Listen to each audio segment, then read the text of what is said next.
Hello, everyone, and welcome to the Elevate Your Equity podcast, where investors with a special emphasis on couples begin, continue, and deepen their journey to financial freedom together using the powerful vehicle of real estate investing to do it.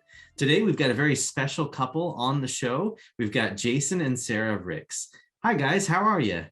Hey, Derek. Hey, Sophie. Nice to meet you all. Thanks for having us on. Really looking forward to kind of sharing our journey. And I don't know if we're special. We're very tired. We have a 2-year-old. We've got another one on the way, which we're really excited about. Congratulations. Yeah. And by using that particular word, I actually meant that it's a special, like it's a new type of conversation that we're going to be having, because this is definitely something new that you guys are working on. So I'll take this moment to maybe have you guys introduce yourselves to us in the audience. That would be awesome. So maybe Jason, if you want to start, and then Sara after that. Yeah, so I'm the COO of the Liberty Real Estate Fund. I basically oversee strategic planning and operations for our fund that acquires single tenant net lease commercial properties. So a lot of people see these are the drive-through Starbucks of the world, the CVS, Walgreens, so all single tenant buildings. I'm also an investor in multiple other private syndications, and looking forward to kind of growing my career as a fund manager in that space. And hi, I'm Sara. I am currently in the HR tech space. I am a strategist for the company that I work for, and I launch new products and bring products to market.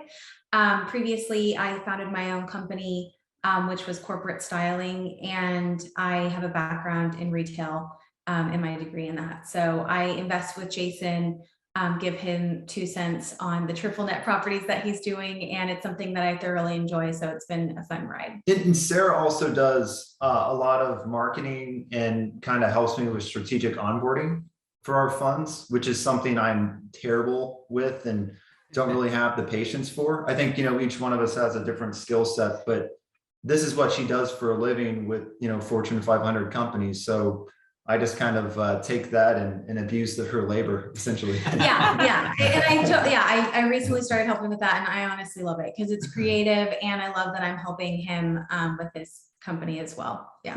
Very cool, you guys. So I wanted to I think that's awesome, and we're going to definitely dig into that in just a little bit. But what I'd like to do is I'd like to kind of start back at the beginning. So maybe I know that there's 2 separate stories, and eventually your guys' stories combined.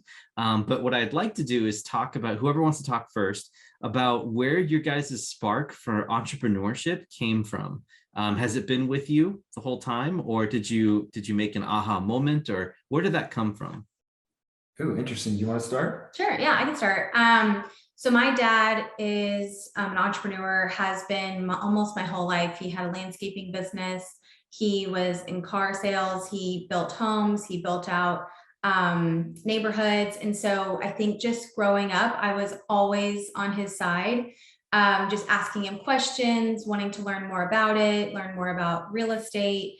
And so I naturally just have an inkling, I think, for entrepreneurship. I also love to create things from nothing. And I think it's really cool to be able to start something and be able to look back and say, like, wow, I had this really cool impact. And I think the biggest thing for me is just helping people. So like that is what I found really motivates me, and being able to do it through entrepreneurship has been great. And that's kind of what led me into HR tech.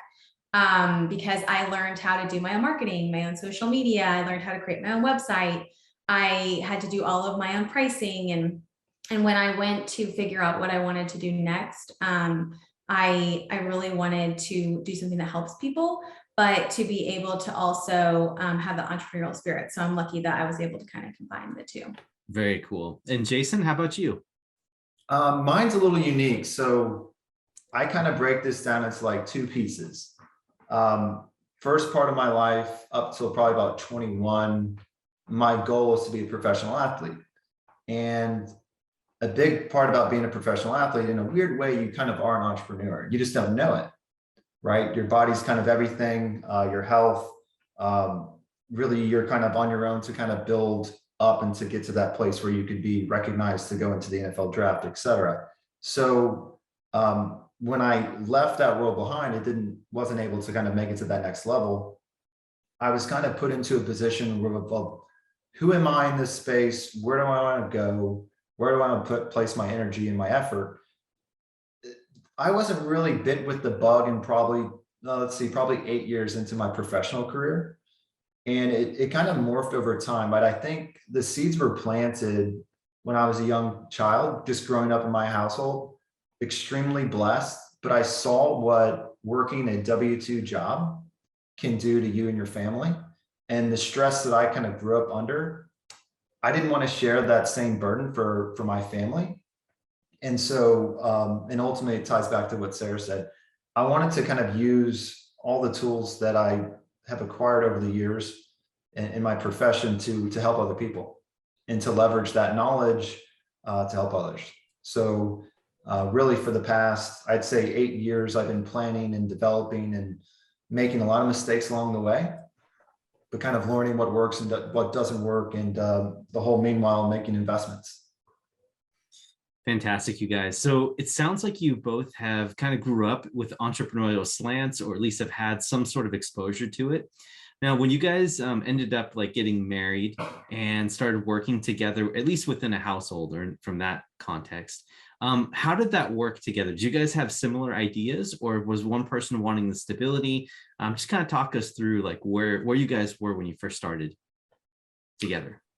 You know, I think both of us, we think it's really important for our relationship. We've known each other a long time, that, you know, each one needs to have the freedom to kind of pursue what they wanted. And so we've been really big cheerleaders and supporters for one another and bouncing ideas off of one another. But I wanted Sarah to run with what made her passionate and what, you know, she got her energy from. And I think vice versa. Sometimes it's not easy, right? It's not easy starting these companies and putting yourself out there, but at the same time, there's a level of freedom and excitement that comes from that, and growth ultimately. Not everything's going to be perfect. And I think you learn more from the downside than you do the upside. Yeah. And I think building on that, I think it's trust as well. Like what Jason says, we've been together. Well, we're high school sweethearts. So we've been together almost half our lives. And we have been through so much already, even though we're not that old. So I think like having that trust and knowing, like, I was in a job that I really wasn't happy in. And I wanted to do something bigger, better for myself. And we were able to take that risk, and he took it with me and supported me 100%, like had no doubt in his mind. And like, because of that risk, we were able to really benefit from it. And we've just grown so much because we've taken those risks. But they haven't been without sacrifice 100%, but yeah, it's been a wild ride, but it's also really fun as well. Take us to the time, Sarah, when you were working your job, and it seems like maybe Jason was kind of observing that you were getting stressed out. Maybe you saw it in yourself as well, and you were ready to make the jump into entrepreneurialism. What was it like there in the house right there? Because that's a big like turning point where you're going from, you know, receiving a W-2, a steady paycheck, to now you guys have to live off your own metal. So can you talk us through a little bit how that transition went? I mean, was there fear there? Was there feelings of maybe regret? Talk us through that. Yeah. So I will never forget, because I think this is a very pivotal part of our relationship, but we were newly married. We were living in an apartment in Dallas, and Jason was still like heavy in starting his career out. And I had been in retail for 10 years. I got my degree in fashion. It's just always what I knew I wanted to do. And I took this job that I thought was my dream job that I had worked for forever in wholesale. And it just totally wasn't what I wanted at all. And I was miserable. I went to work every day and I wasn't excited. And I just did it to like earn a paycheck. And I wasn't even really making that much money. Like I took a pay cut to take this job. And I remember Jason just being like, I know that you have greater things destined for you, and I believe in you. And I don't want to hear you being negative anymore. You know, like you have a choice, and we wake up every day, like with an opportunity and positivity, and life is too short. And, you know, I'm here with you along the way, but like, there's no more, like, you chose this, you know, and if you chose this, like, you have to also decide that you could choose something even better, even though it's the unknown. And I remember hearing that and just being like, wow, that is like truth that you probably don't want to hear sometimes, but I think to your point, like, I think I knew it in the back of my mind anyways. And then hearing him say that, like your partner, it meant a lot to me to kind of give me that space to be like, okay, like I have been thinking about doing something else for a really long time, and I've been really scared to do it. But why not just try? And so we committed to at least giving myself a year to kick this thing off. And it's like the push that I needed, to just kind of rip off the Band-Aid, quit my job. I put my 2 weeks in, I think that 2 weeks later. And I mean, I never looked back, honestly. I got a funny anecdote for this. You know, we were pretty young at the time. I didn't know any better. Like, honestly, if I had some money in my pocket, we could go out into like nice dinners and I could play golf. I mean, I didn't have a mortgage. We were in an apartment, no kids, no pets. So we were living the good life. You know what I mean? We didn't really have that many responsibilities. So with my paycheck coming in, it really gave Sara a lot of freedom to kind of explore what she needed to do, which was really cool. And there was no lifestyle creep, right? So, I mean, we were at bare bones coming out of college. I didn't know any better. I didn't even know what the nice and the other half were living like. Well, and of course, to me, like I was almost 30 and I'm like, oh my gosh, I'm going to start like a whole new thing at the age of 30. Like I'm supposed to have my life figured out. I'm supposed to know what I want to do. And I remember I went and I, you know, just didn't really know what I was doing, just started my own business. And now looking back, it was like one of the best things I made because I've, you know, almost tripled my income. So it's one of those things that it's like, I tell so many people, like, if you feel unsettled and if you feel like you are not in something that you want to do, like take that risk and, you know, do it, you know, obviously responsibly, like don't put yourself in a bad situation. But I think, you know, most people will think through it way before they've ever made that leap of faith. So yeah, it's a lot easier to say now, like we made that leap and it paid off, but it could just as easily have gone the other way. But I think because we both have like that great work ethic and that trust is really what helped us a lot.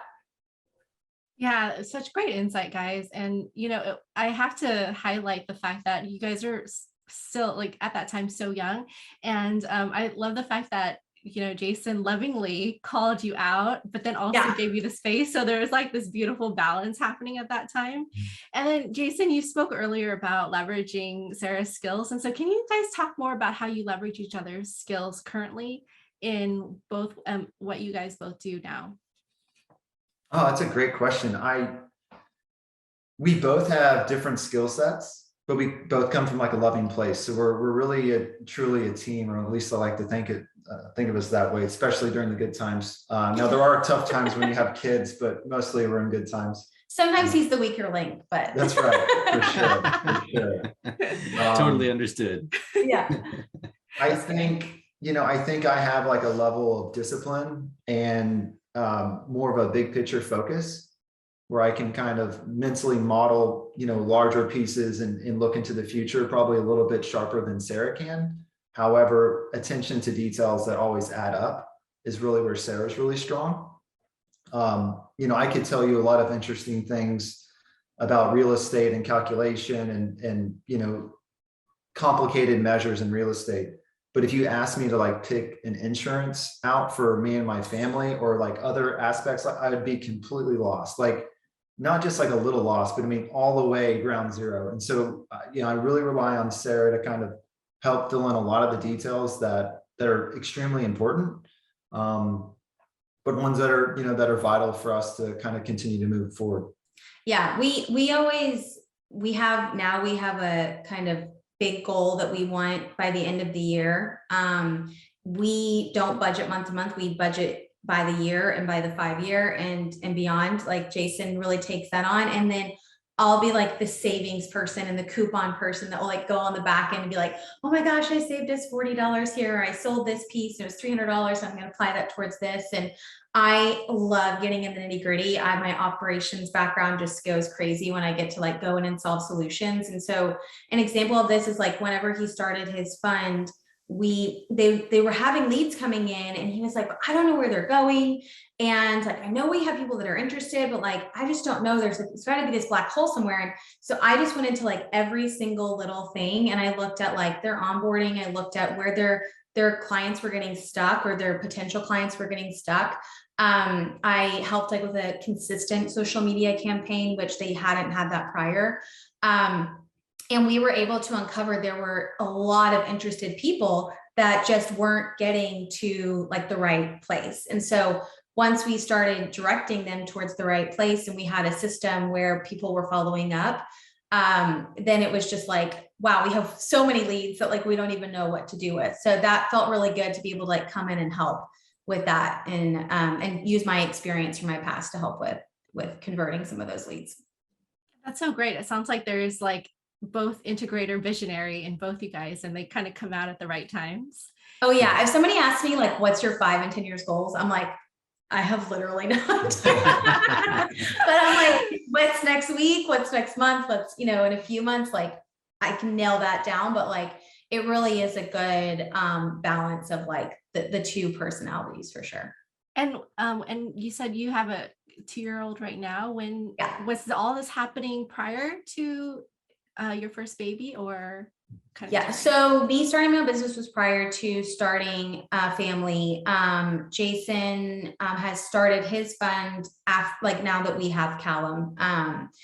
But we did have to go through IVF and fertility to get pregnant, and that has been something that I think has been a very difficult thing that we did. We tried for 2.5 years, and then it took a year into fertility treatments. And that is something that just brought us so much closer. He was there like every appointment, every step of the way, supporting me. And I think it all kind of happened around the same time, which is kind of interesting. So I started my business, and then I stopped doing my business because it was in Dallas, and he got relocated to Austin for his job. And so I really had a feeling of like, do I want to continue my business, or do I want to do something else? And so I ended up going into the HR tech space, and started our family about 2.5 years after that. Oh, amazing, guys. Now, how did you navigate through all of the spaces of uncertainty, the stresses of the doctor's appointments, the building your own businesses? Like how did you guys, for lack of a better word, balance, if there was any balance at all? My balance is probably very different than Sarah's. I actually, and this is a weird thing to say out loud, but I actually enjoy some of the struggle. Growing up, my entire life, I've had practice in the morning, school, practice in the afternoon. I'm very used to a full plate, and I actually love the grind in a weird way. So for me, finding balance may be trying to blow off steam, whether it's going to the gym, finding the right balance between physical health, mental health, making sure I have time to come down and read or meditate or whatever those things are, maybe go for a run, play golf, take my wife out to dinner, those types of items. But it was very heavy. I think me just being there as a support, kind of more of a rock for Sarah during that time. There's so much information around IVF. It's almost overwhelming. And so we would have to, my goal was really to like take care of everything else and allow her to focus on that, but also be extremely positive. Because I think when you're going through something like that, it could feel really daunting with like over 100 steps and all this stuff happening and appointments you have to keep. And so I just made sure that I was there every step of the way, every appointment, every call, every seminar, even though that's something that usually I would not be thrilled to be at, because it makes me quite uncomfortable thinking about all those steps. Yeah, I knew it was important for me to be there for Sarah. And so that kind of overcame everything else. And I think adding to that too, like mindset is so important. I was so positive that it was going to work. There was just not a doubt in my mind that it wasn't going to, and I just didn't let any negativity enter. And I got a really good doctor. And I think that like being your own advocate, even though I had Jason's support, like if I felt something wasn't right or the protocol that they chose wasn't right, which I did tell them like, no, that doesn't work for me. Like I'm going to do something else. And so I do talk with a lot of my friends who are younger than me that are now trying to start families that are struggling. And I'm like, if the more you can research and do be your own advocate and find out more information, the better. And take each stage as it comes. Like, don't look in the future, don't look at the past as much as you can, because obviously, like, we're human, but every single little milestone that we got, we celebrated, you know, and everything that was really hard, like we were in that moment, and then we were like, okay, if that didn't work, like, what else can we do? So I think that was also really important as well. But you have to be mentally prepared to do that too. You know, so you have to, I think that was for me, like, going in, I had to really decide, like, okay, I can do this. Like, I'm capable of doing this. And it just makes you realize you're so much stronger than you think you are when you go through something like that, because you don't ever think you're going to have to go through something like that. But it also just like makes you realize like what's really important. Yeah, I couldn't agree with you guys more. And thank you for sharing those very personal details. And I really appreciate all of that. That's great stuff. Let's make a slight pivot here. I want to talk a little bit about some of the transition, more of the mindset pieces that you guys experienced while going from, you know, working W-2 positions, or maybe you had a side hustle while working W-2 and then going full-time into entrepreneurial. One of the things that I read in many books before is using your unfair advantage or using a superpower. Everyone's got one, right? It's a matter of uncovering it, finding out what it is, and then taking full advantage of that.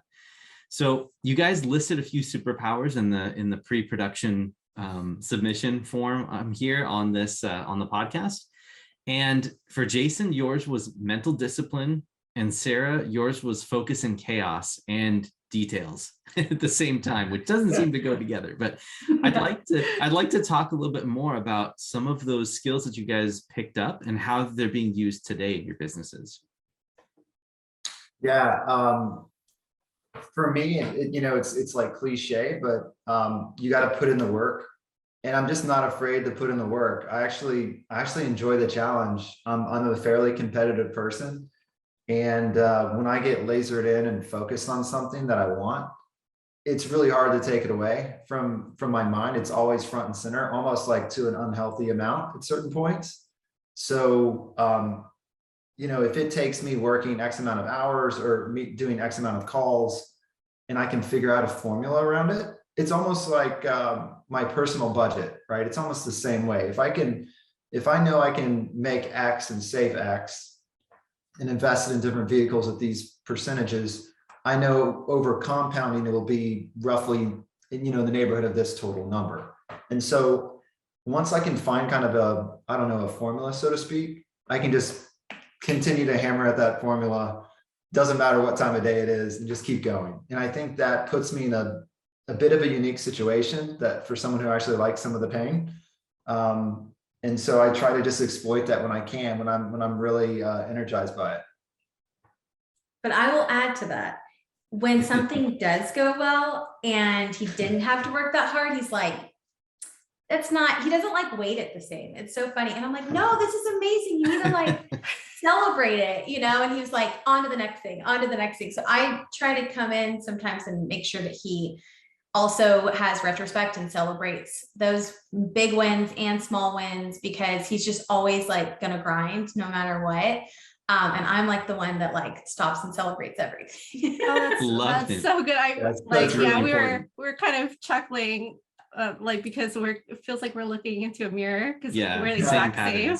Yeah, I know. I laugh at them all the time. I'm like, wait, no, we need to like stop and reflect and let's like go on a vacation. Yeah, to celebrate, you know. And he's like, okay, well, if you book it, then I'll show up. And then once he gets there, he's like Mr. Vacation. But it's like getting there. I mean, it's a whole thing.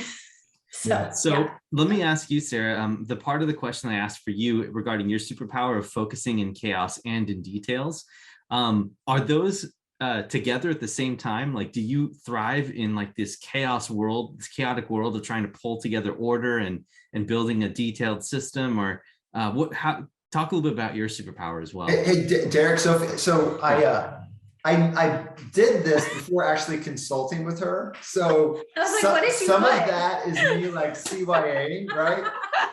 She was busy on a call and I was like, I just got to knock this out. How real quick. funny. So anyway, so This is part of That's that, cool part of because that's that's a Jason. superpower This you isn't see in from Sarah, her. right? Yeah. That's great. But I do think it's accurate. I mean, I was like, what did you put for me again? Because you did tell me, but I'm so sorry. No. It is very accurate. One of my key strengths is resolution. So working in a retail background, I mean, it's chaos all the time and there's high energy and it's crazy and there's people everywhere. I love it. Like, I think that's the thing I miss the most about retail is like getting to know people and like helping them and just like being able to have somebody leave the store, having a wonderful experience, even though there's like 1,000 other transactions going on that same day. But even now in my role, like I help launch new products, and Jason always laughs because he's in real estate. And even though real estate can vary obviously greatly, it's still very much that same template. And tech is not that way at all. I mean, we're always throwing things at the wall and seeing if it sticks.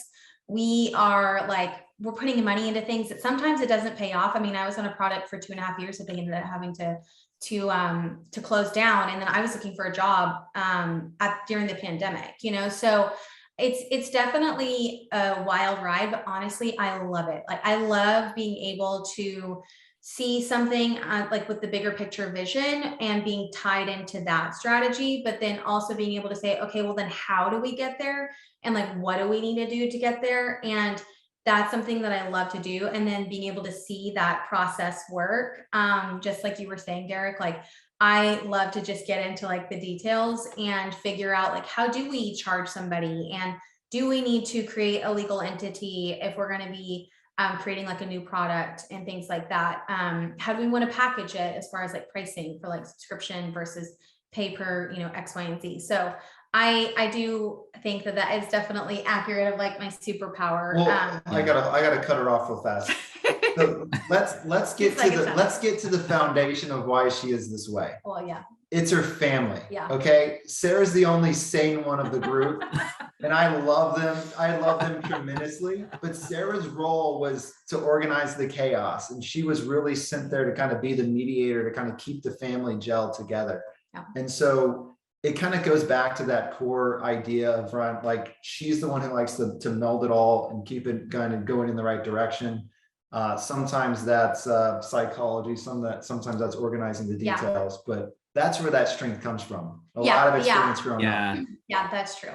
I totally get that, you guys. And I just want the listeners to really listen in on this, because I'm hearing such an incredible combination of skills and personality traits that you guys have, where like I'm getting the impression that there's probably nothing in the world that you guys couldn't do based on the skill, like the overlap that you guys have, because you've got the visionary components, you've got the detailed components, and there's passion in both of those separate approaches that you each bring to the table. So I just wanted to point out to listeners, again, this is why we do these podcasts with couples, because your spouse may be that other person that loves doing this type of thing that maybe you don't like to do. And just a little bit of communication, a little bit of alignment on the same page and the vision, and some incredible things can happen, just like it has so far for Jason and Sarah. Yeah. And I love that you said that. And I also want to add, like, one thing where we've never been able to agree on is laundry. There you go. Same. That's our kryptonite. That one is not our superpower. Like, he does his, I do mine, and now we're happy people. And it's a mess regardless. My mom comes over and is like, really, guys? Like, yeah. So, and then, throw kids in there and it's like, it's a recipe for disaster, but it's something we're actively working on. That's so funny, guys. So it sounds like since you guys were high school sweetheart and moving into this journey, there was probably some unconscious, like just resonate, like you just resonate on that level, and you probably got on the same page, maybe unconsciously. But for our listeners who are not quite there yet, who really, they may be listening to Jason and Sarah, and they're like, how can we be that in sync? How can we be that supportive of each other? What advice do you guys have for couples who may not be there yet, who want to start getting on the same page? For me, it's really easy. Just listen. Just be an active listener. Be present. Sarah can talk enough for the both of us. She's been doing really good holding it back here, but just really listen and, you know, have meaningful conversations, be in the real conversation. And when you look, I mean, everyone's going to argue, everyone's not going to see eye to eye, but, you know, work in a positive way towards finding resolution to those. Apologize quickly. I have the tendency to be more, you know, of a rocket man. I'll go off on something because I'm frustrated, but I quickly come down and, you know, I need to apologize and humble my ego and my pride and get to the core of the issue, what frustrated me, and just kind of move it on and address it right away and don't let it linger, I guess would be my thing. And be easy on yourself. Like each one of us has a different skill set, different mentality or level of expertise they can bring to the world. And, you know, they're not all equal. And that's the cool thing, right? Everyone's different in their own right, and be supportive, be a good team. Yeah, I think giving one another the benefit of the doubt and assuming that the other person cares just as much as you do and is trying to do the best thing, but you may just not be seeing it the same way. And 100% like not holding on to grudges. If there were times early on in our relationship where I was mad at him about the dishes, or, I mean, it's typically something really tiny, then I would tell him right then, like, hey, I'm really stressed this week. I need you to, like, you know, support me by helping me out a bit more around the house, or like, we will sit down every week and we'll talk through now, like, what our schedules are, which has been really helpful, especially with the kiddo. So that way, like, I know ahead of time, Thursday, I'm going to have my son like all day by myself because Jason has a meeting downtown or something like that. So I think that's really helpful. And just like not holding on to anything and just get it out in the moment. And if they don't bring it up in the moment, you can't bring it up again. Like, and that's what we do. Like, I'm like, well, that happened 2 weeks ago. Sorry, like, move on, you know? So I find if it's important enough, bring it up in the moment. And if it's not, then obviously it wasn't that important. So, you know, the dishes got done somehow. Magically they do. I love that. Magically. So Yeah. I think that rule about, you know, if it doesn't get discussed within the day that it happens, I think that's a really smart like tactic. And you guys just provided a whole bunch of gold for all those people out there who may be struggling with this. And I would like to pretext too that both of you guys brought a sense of self-awareness to this. Like you're active of your own role in the relationship. And I think that's something that I want to underscore as well, because these insights would not have happened without that. 100%. I mean, I go to therapy regularly. Jason has been to therapy. We do a lot of self-work. And I think that's such a great call out, because I cannot be a support for Jason if I'm not supporting myself. And how can he support me if I don't know how to effectively communicate that? So I think that's a wonderful addition. And I think it is at the core of everything is, if I don't know who I am, how could I make sure that Jason knows who I am and what I need? So I think that's a really, really great point. 100%. Thank you for that. Now, I wanted to move on real quick because I just, you know, I'm so fascinated by your guys' dynamic because it's something to be modeled after for sure. But then I'm also fascinated too by what you guys have going on in your fund and blockchain and the combination, this confluence of real estate and blockchain, something that I've been fascinated with for a while. And a lot of my listeners are interested or already investing in real estate. So I'd like to talk a little bit more about what your guys' fund does, or Jason, what your fund does. Sure. And then we can kind of explore a little bit more from there before we wrap up and head to the final segment of the show. Love it. Yeah, absolutely. So Liberty Real Estate Fund, essentially we acquire what I would call institutional investment grade tenants. So think ExxonMobil gas station, CVS, you know, Walgreens pharmacy. These are all standalone single tenant buildings. We pull a whole bunch of them together and we have great industry diversification, and then we spread them out over multiple states. So we're acquiring these properties in what we call the Smile States, which is like mainly in the Southwest, where we see population growing over the next 10 years. And when we pull all this money together, there's going to be profits, there's going to be, cash flows, and there's going to be appreciation, there's going to be leverage and tax deductions, just like in all types of forms of real estate, right? So we pass all those benefits on to our investors, just like your traditional real estate fund. Like, for example, if you were to go out and buy 10 single family homes, right? You'd pull some investors' money together, go buy them. You'd have monthly profits. You'd divide it up. You'd have a appreciation on those. And then you'd share the profits based on your agreement. What makes us unique is we notice the flaw in that business model. When, let's say you were to buy 10 single family rentals, and let's say Derek calls me and say, hey, Jason, I need, 25,000 to invest in here if you want to be a partner. I'd be like, oh, great. Everything looks out great. I trust you. You're awesome at what you do. Here's my money. Feel free to send me the cash flow statements whenever you get a chance, right? Give me my distributions, Derek. But beyond that, I'm beholden to Derek and his performance, right? So he can hold those buildings for 30 years and I may never see a drop or a dime from him. So there's a lot of trust that goes there. And what if I need to grab that money that I invested with him? For example, let's say my kid needs to go to like a special school and I need the extra money for tuition. Hey, Derek, I really need that 25,000 back. It's very complicated for Derek and me to have that relationship.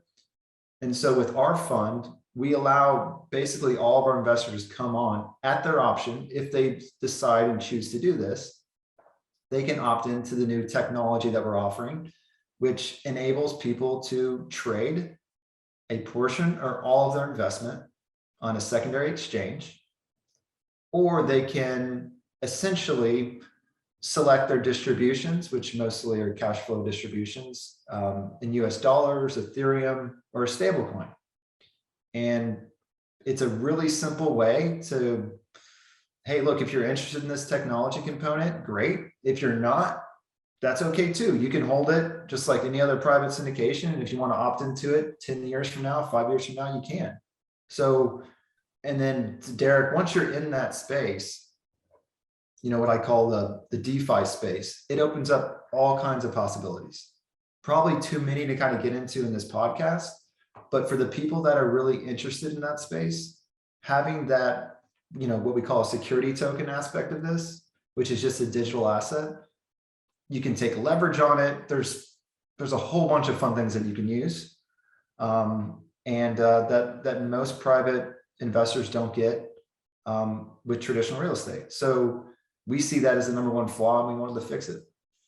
Yeah, that's great. I see the tokenization of real estate starting to be a very major force in the economy, and actually the tokenization of everything. It's kind of this Web 3.0 type of model that has been talked about on a lot of the really popular podcasts like Tim Ferriss. So for listeners out there who maybe can't grasp what we're talking about or want some more context, definitely recommend some of the interviews with Balaji, and also with there's a few other folks on recent podcasts in the last quarter of 2021 that was really, really impactful that I would recommend. But in any event, let's talk through a little bit more about how that tokenization process works, because I know that when it comes to buying real estate, there's already companies out there who are tokenizing individual single family homes. You can buy like stake tokens there, and then basically the possibility is endless. Do you guys know anything about like the securities laws that are maybe coming in and how taxes would get handled, or how that works within the fund, or maybe the fund just absorbs that and then passes along the net proceeds to the investors or invests it back into the token? How does that work at a high level? Yeah, sure. So I'll put my tax law hat on. One, I'm really blessed to be working with people like at Bull Blockchain, who are specializing in tokenization. I've had a chance to work with some really smart fund administrators and some other accounting wizards to help me understand not only tax implications on US tokenization, but also on foreign tokenization for assets in the United States.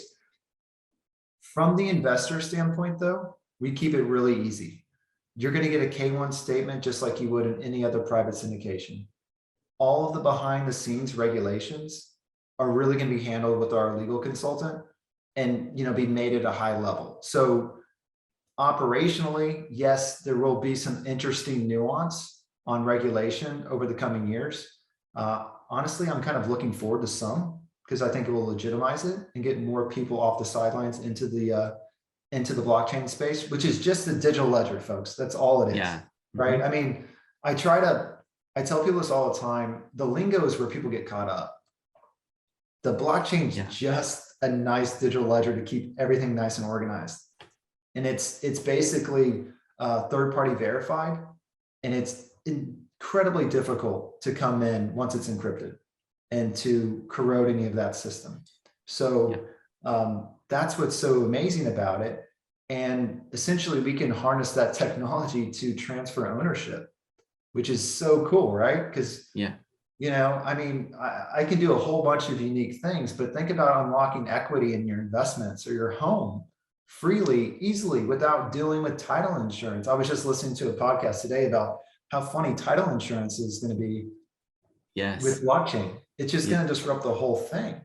Right. And it's going to make trading and make everything that's decentralized more transparent and open, and with less hassle and fees. So it's going to be it'll be, it's happening now. It will continue to grow. Naval's the other one that you were thinking about on that Tim Ferriss. Naval. That's right. Yep. Biology's tough, man. It's like reading a textbook, but he's really bright, and technology is disrupting everything. I mean, I've seen it not only affect our shopping center business, but from music to movies to fashion to everything that we're doing and touching. I just don't see how you can slow it down. Of course. It's just like anything that's newish. I mean, it's really not that new. As it's becoming more widely accepted, people are going to realize the flexibility that they have, and it's not in someone else's hands, it's in their hands. I think they're going to realize that there's so many benefits to it. And I think there's a natural inclination to be, cautious, which I think is good, because you work hard for your money. You want to invest it in something that's going to be a good avenue. But I think when you start to really look at it, you're really just investing in real estate. You're just doing it in a way that gives you that flexibility. So as it becomes more widely known, then I think it's going to just have that trust that people maybe are still looking for. Yeah, absolutely. And there's actually even not only is it digital scarcity, but there's also automation built in. It's incredible what this type of thing is enabling. And I think that healthy levels of skepticism is natural. And what's really funny is regulation and other people that don't understand it, they resist it. And I think it's because these people don't have the patience to sit down and truly understand what it is that the capabilities and the potential of this is. And so my last question of the day for me is for you, Sara, because I'm not sure how this all developed or who had the interest in blockchain and in digital currency or cryptocurrency when this was started. And obviously right now you play some sort of role in helping Jason out. When you first saw this tokenization and cryptocurrency, was there resistance there too? And how did you kind of work through that and in your guys' conversational style? Yeah, I was familiar with it already just because I'm in the tech space. And we're doing video interviewing right now that is just some people just cannot get their head wrapped around hiring someone virtually. So, there's definitely things that are coming out there that people are just still trying to get their head wrapped around. So I naturally already knew some about it, because a lot of my friends do invest already in cryptocurrency. Blockchain is where I had some familiarity around it, but Jason really helped he read a ton of books and he really educated himself. And he has, I would say now I'm thinking about it, another skill that Jason has or superpower is he's very good at being able to take complex things and make it sound really simple, where you really understand it and grasp it. And I know he's done that for my family with investing. And so I think because he has that background already, he helped me to kind of understand it is just a digital ledger and it's, something that is online, and that's what we do. We do online banking, and we do, when you realize how much is online, you're like, it's really not that different of a concept. Most of my Christmas shopping has been done online, Yeah. So yeah, which I'm sure is true of so many people. So I think it was really his partners and him that saw that gap and wanted to fill it. And it did take longer than they originally thought, because there is so many facets to this, especially from a legal perspective. So I feel like he got like a miniature law degree and just talking with so many lawyers, but over time, like I just became more and more comfortable with it. And I think too, like working on the social media and onboarding campaigns, and then also helping like with investor relations that I've started to help with, it's just made me more comfortable with it. And like hearing him on his pitch calls and hearing how he sells this and how it's really landing with people. I mean, his calls have shifted so much more from just the real estate aspect to now the blockchain and cryptocurrency. And there's so many more questions coming in over the last couple of months because of so much is in the media and so many more companies are adopting it. So I think it does take time. But I think it's definitely something that is here to stay and it's not really going anywhere. Yeah, I could not agree with you more. And thank you guys so much for all of your insights. And, Jason, thank you again for what you're doing with the company to enable people, retail investors, to come in and basically participate in these real estate and have the liquidity. It's a really great thing. Did you have a question? I just have one more question. Okay. So reflecting on where you guys have been, where you guys are now, where do you see yourself in about 5 to 10 years from now? I'm not answering that. I figured. Not your job. Not your job. I'm like, no, Jason will answer it way better. No, I mean, Sarah's always in the moment, which is super grounding, right? So, look, I can't wait to have a baby girl. And I think that's really kind of our focus for the next year, and just to be amazing parents and to help as many people and add value as much as we possibly can. I don't really have a number in mind. It's ironic. Every time I have a number in mind and I hit it, it's really unfulfilling, to be quite honest. So I really want to go towards making sure I can have an impactful life. And I think Sarah's the same way, especially with our friends and family, our faith, and, give everything that we have towards something that gives us passion and gives us some freedom. I think that's ultimately why we both are doing what we do, is being able to live the life that we want and give that lifestyle to our children. And that's what drives us at the end of the day. Whether it's, in a year, 5 years, 20 years, definitely that's the most important thing for sure. Fantastic. Well, Sarah, Jason, thank you guys so much for coming on the show.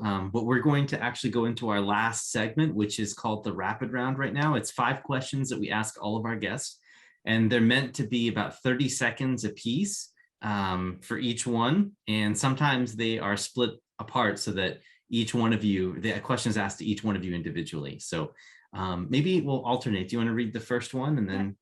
Yeah. Sounds good. All right, guys. First question for each of you is, what book has had the biggest impact on you and why? We were actually just talking about this the other day. I read a book called 20 Something, 20 Everything that to me was hugely impactful in my 20s.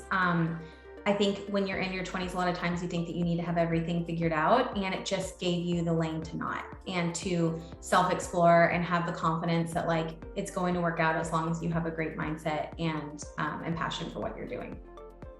Awesome. How about you, Jason? Super easy. A New Earth by Eckhart Tolle. I read it at the perfect time in my life. Most impactful book, completely changed my life. So kudos to Eckhart. I think what he's doing is phenomenal. Yeah, incredible things he's been through for sure. So number 2, if people wanted to emulate your success, what is the first actionable thing that you think that they could do to follow in your footsteps? And that's for each of you. Take action. That's it. Just do it. Just do it. Yeah. Nike. The only difference between starting a business and not starting a business is starting it. Mm-hmm. Yeah. Well said. And Jason? I would agree with Sarah, and I would save and invest half of your portfolio. You got to save up capital, or you're going to have to raise it from somebody else. So depending on the business you're in, you can use, labor capital, you can use actual capital, or you can leverage, like code or some kind of product. It's one of those 3 things. If you're a follower of Naval, you probably have read some of his tweet storms about this, which I totally agree with. Yeah, save 50% of your income, save up some bullets so you can actually go towards things, because I'm all about action. But if you don't have some kind of mechanism or discipline, it's going to be really hard to run a business. And to take a shot on some things, sometimes you have to have money. I'm not like a $0 down type of person, although I think there's sweat equity that you could do, to Sarah's point. But yeah, learn how to be disciplined with your finances. Love it. Great, guys. And next question is, what small thing do most people not know about you? I am really good at walking on my hands. That is crazy. Yeah. I was a gymnast for a number of years, competitive gymnastics, and I also did cheerleading. So I have incredible balance. And it's honestly one of the only things that I'm better at athletically than Jason. So I love taking him to yoga classes and just seeing him sweat. It's great. This is so true. Yoga is so hard. I mean, it's great, but it's difficult when you're in there. Something small about me, I love like old classic movies. I'm a total dork for it. I think some of the writing back then was so much better than the stuff that we have today. So I love kind of just escaping and watching like an old classic. So cool. Awesome. Yeah. Number 4, how do you guys like to unwind and restore your own creative juices, except individually on your own? I love shopping. Like, it's just my thing. I love bargain shopping. I love like getting quality, but like going out and really finding like that hidden gem, which is why I like started my business with Love at First Find, because it's all about looking and finding that one thing that just brings you joy. And then I love reading and just spending time with family and my little one. Mine is totally working out and reading. So anything that hurts, anything that makes me forced to be present. One of my favorite quotes is like, weights don't have feelings. You're gonna, if it's 200 pounds, it's 200 pounds. It doesn't care what kind of mood you're in. You're the one who has to lift it. And I think there's something about that. It's almost like a spiritual exercise for me to go to the grind of working out. Love it. Yeah, that's so good. And last question is, what is your favorite family vacation spot? Well, we recently just went to Costa Rica, and I will say we were blown away. I have always heard good things about Costa Rica, at least for me. Like, this has been my favorite family vacation, and like I can't wait till the kids are older and we can take them, because they have the beach, they have the mountains, the residents there are just so nice and down to earth and just happy to have people there. And I also love practicing my Spanish. So I loved it. You feel like you're dropped in a rainforest and you could see the volcano from our room, and it was just incredible. So that would be my top one. I don't know if that's your top one or not. It's probably right up there. I get to do a lot of like little fun trips across the United States looking at properties. And sometimes I bring Sarah, and like one of my favorite things is just like exploring new areas. Like, I had no idea how nice Seattle was. Like, especially outside of Seattle, it's gorgeous, right? Yeah. And so, and we love wine, so that's great. Bingo. Sonoma, Napa. I mean, I'll take the wine trip all day long. Chicago is one of my favorite cities during the summer. Love Chicago during the summertime. Very cool. All right, cool. Well, thank you guys so much for coming on the show. But before we go, why don't you guys tell us a little bit more about how people can find out about each of your businesses or you in general? So I don't know who wants to go first, but yeah, just open floor. I'm on LinkedIn. Yeah, you can find all the things you want to find out about me on LinkedIn. Awesome. Yeah, LinkedIn for me, Twitter. I'm also, you can just email me directly at jason@libertyfund.io. And our website is libertyfund.io. So we have free content. We put out newsletters, videos. We're hosting conferences. We're very busy in that space on the education front. So, all that stuff's free. So if you're curious about tokenization and real estate combined, just go on there. We have some really amazing stuff. For sure.